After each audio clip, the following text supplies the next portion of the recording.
Alright, what's going on, guys? Try back again, here to bring you another video. This one's going to be doing a video for Fear the Walking Dead Season 4. We have a recent interview with Robert Kirkman where he discusses this upcoming season and some big changes coming for the series.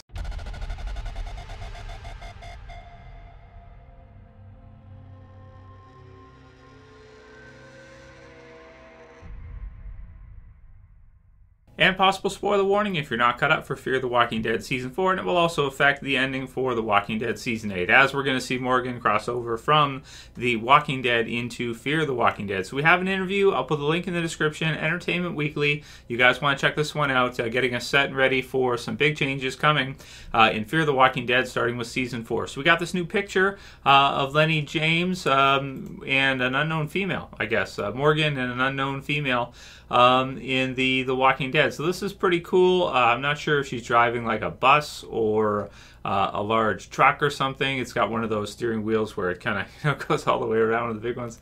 And I see a Hawaiian dancer there, so that's kind of fun.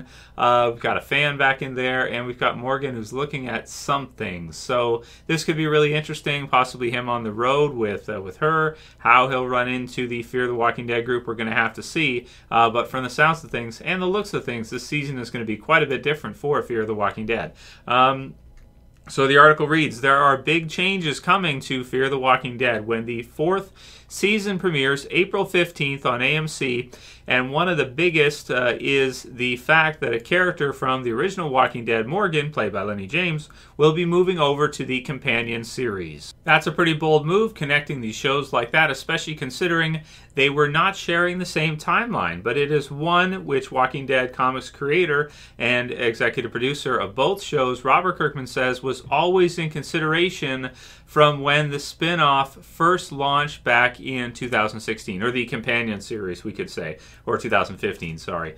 Then it says, quote-unquote, we'll want to tell these stories in a completely different way, with completely different people in a completely different setting that's going to make for a fundamentally different show, Robert Kirkman said of the differences between Fear the Walking Dead and its parent series, The Walking Dead, back in 2015. So that was what he said originally, and Dave Erickson, who was the showrunner for the first 3 seasons, had said a lot similar. They were really denying all possible considerations for a crossover between both shows or a tie-in between both shows. Back then, in the first season and second and even the third, it really seemed like they wanted to keep these shows distant in terms of location, in terms of the characters, and have it be a zombie apocalypse series with the Walking Dead name, but have it be a totally different group and a totally different set of circumstances, situations, and environment.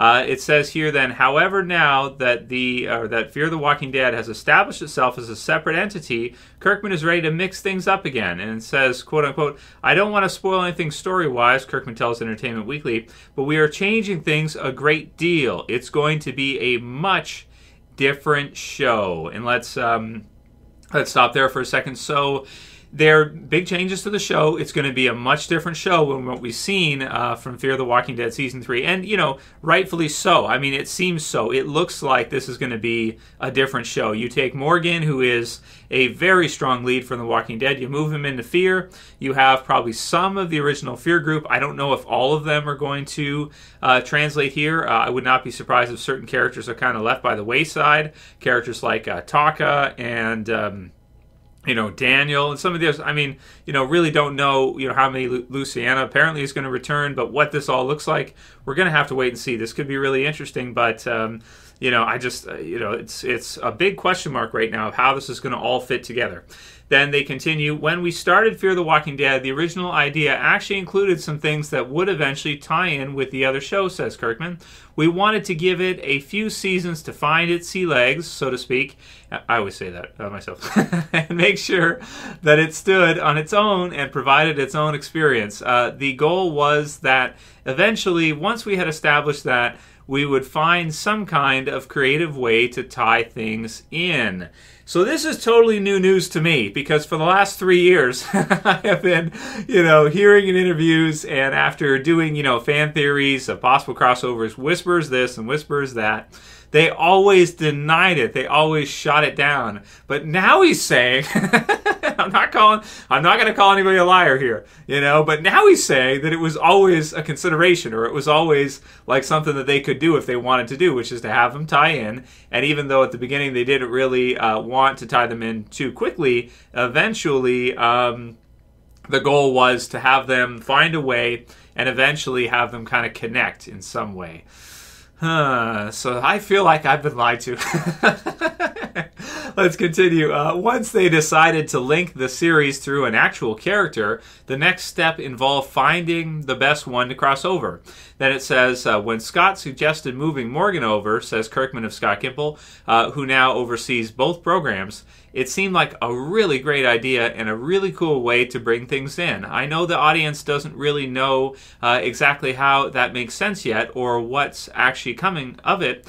As the year progresses and you see exactly what it is, you'll see that it's going to be a really great story for Morgan that will give us a lot of cool insight into his character. Some things I like about this kind of these comments here, and about Scott Gimple's idea to have Morgan cross over and to kind of do this whole thing. Number one, I'm just happy that with the TV series version of Lennie James' character Morgan, they've decided to really expand on the character. The comic book series version of the character, if you guys ever read the comic book parts that had Morgan in them, they weren't that great. They really weren't that great. I mean, it was okay. He just basically was like he was one that Rick met early on. He didn't really, for me as a reader, he didn't connect with me that much emotionally. And then we see him later, and he's kind of crazy. And it was kind of cool to see him back in the comic series, but it was not at all like the TV series version. Lennie James in the TV series version has taken that character from what it was in the comics and brought it up like here, skyscraper level. He has just taken this character that was like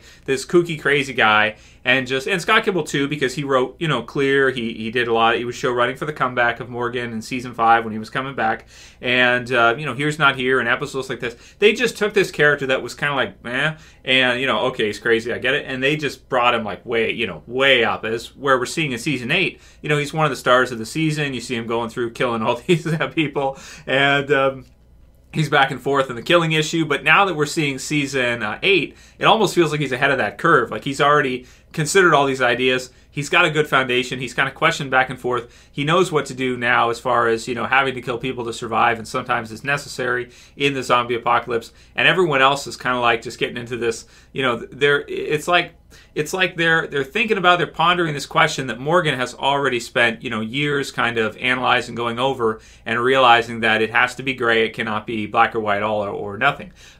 So I really like what they've done with Morgan, and I think the big win here is, rather than them just killing him off in the Walking Dead series in like season 7 or something, because they could have done that. They really could have done that. They expanded on the character. They made him way better. They chose an amazing actor for him, and you're getting to see, them rightfully give him more in the series than he ever had in the comics, and really making this character one of the mainstay best Walking Dead characters we've ever had. So at this point, I'm really hoping that the whole timeline idea of it being some kind of flashback is wrong, and that it is, a sequel to The Walking Dead. I'm really hoping that's what they're doing with this. There's some articles that kind of try to say that based on what Kirkman's comments are, but he hasn't directly said that 100% that it's not going to be some kind of flash. Like, it could still be some kind of flashback or something like that, but I really hope that Morgan survives this season and that we see him cross over alive and not in some kind of flashback capacity. So we'll see what that looks like, and we'll see how that goes, but I'm very happy to see more of Morgan. I'm very happy that they're going to be using him in Fear. I think it's going to help Fear, and I'm really excited for this season of Fear. It's almost like, because they're doing all of this, and they have Scott Gimple overseeing both shows, they're crossing characters over, or at least a character over, we're getting more episodes of Walking Dead. It's not like you have Walking Dead, and then you have Fear, and it's Walking Dead as well too, but it's its own entity and it's separate. It's kind of like you're blending those, you're blurring those lines a little bit more to where you have more episodes of Walking Dead that AMC is really doing in Fear the Walking Dead with characters that we originally had in The Walking Dead. So it's really giving us more of what we want to see and more of what we love with the characters that it makes sense for them to do that with, or at least one of the characters that it makes sense at this time to do that with, which is awesome. So very excited to see Fear the Walking Dead Season 4, and I would not be surprised if people were, more excited and more amped for that than a lot of people have been for The Walking Dead Season 8, because, a lot of people this year have not been happy with Season 8. I personally have. I've really enjoyed Season 8, and a lot of you guys have. But for people who have been like, it's okay, maybe you'll like Fear more this year. So give it a try, check it out, and we'll see what that looks like. We'll do a couple questions for today's Q&A, but not too many because I've been pumping a lot of videos lately. So let's just do a couple. Trebecca's Finest says, Q&A Trev, have you ever been noticed, commented on, or had any kinds of contact by The Walking Dead? I mean, you have the biggest Walking Dead channel on YouTube and first ever. Always wonder this channel. Always wonder this. Love your channel. Commas, bro. But or I guess Trebecca could be. A girl too. Been watching since season 2 of The Walking Dead. So thanks for your support, and thanks for all of you guys' support recently. I've been getting some nice comments and that kind of thing about, just continuing with the channel and everything. So that's great. Thank you guys for that. They gave us a bat. They gave us a Lucille. That's about it, pretty much. That's pretty much all they've really, given for the channel. But, it's cool, and that was really sweet. Season 7 when that started, and gave us a free bat. So you can't go wrong with the free Lucille. But that's about it, really.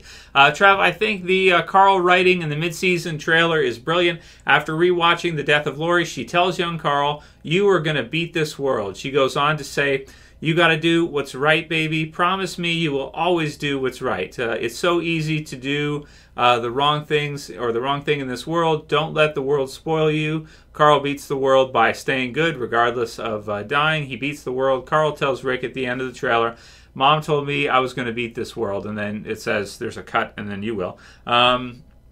Rick is struggling with his moral code in this world and the good cop he used to be by saying this in the trailer. Carl is simply telling Rick that he will beat this world too by not losing his humanity. Your thoughts, please. And that's from Dougie to the Fresh, and I think that is an amazing comment. Thank you for that one, Dougie. That's awesome.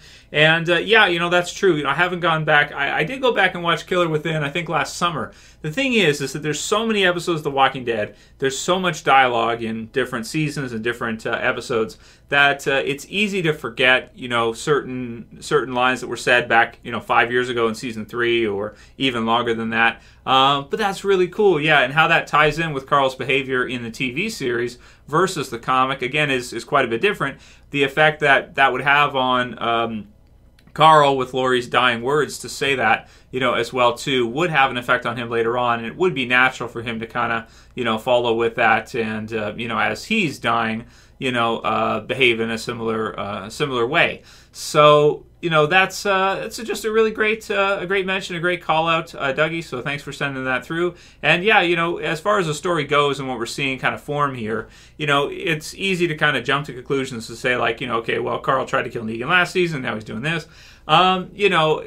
When your life flashes before your eyes, when you're in your last dying moments there, certain things are going to stick out to you. Maybe some of the things you did earlier where you killed certain people or you did certain things like Carl did, maybe some of that fades away, as you're going, and really the thing that he thinks of most, or most importantly, is what his mom told him, and kind of maybe passes that on to Rick as he's, it's weird to say, right, because he's like, passing on to his dad, but he's dying now, so, that's kind of the way it's going to go in this case. So, but yeah, man, absolutely. And, I never really doubt Gimple, what he's doing with the series. I never really have. I really view it as like, his writing in the series has always been part of what made the series so special. If you look at season 2, even starting, then with Shane's stuff in that season, as they extended the episodes, I feel like he kind of came in from season 1 to season 2, and he gave us some of the best writing in the whole series, and some of the best character stuff in the whole show, and really took that show from what it could have been, which is just an action fest with no heart, and he really added some heart with Shane, and he did things that Morgan and these other characters too, that really helped build the show to reach the heights that it did in season 5 and 4 and 6, which were its kind of its peak period in terms of interest and ratings and all that. So it's great stuff, and I'm excited to see what he's going to do with Morgan next. And that's very true, man. I mean, that's a cool way to kind of look at it, and just a really great comment from Doug. So let's wrap it up here for today, guys. Let me know what you think. Leave your comments below. How do you feel about Morgan crossing over? Carl's motivations right now, and Rick's moral code. And yeah, if you like this video, please thumb it up below. Send me more questions or observations if you want to, guys, for future videos tomorrow or the next day. And that's it for this one. I'll see you guys again soon for another. As always, this is Trev, and I'm saying peace. I'll see you guys soon.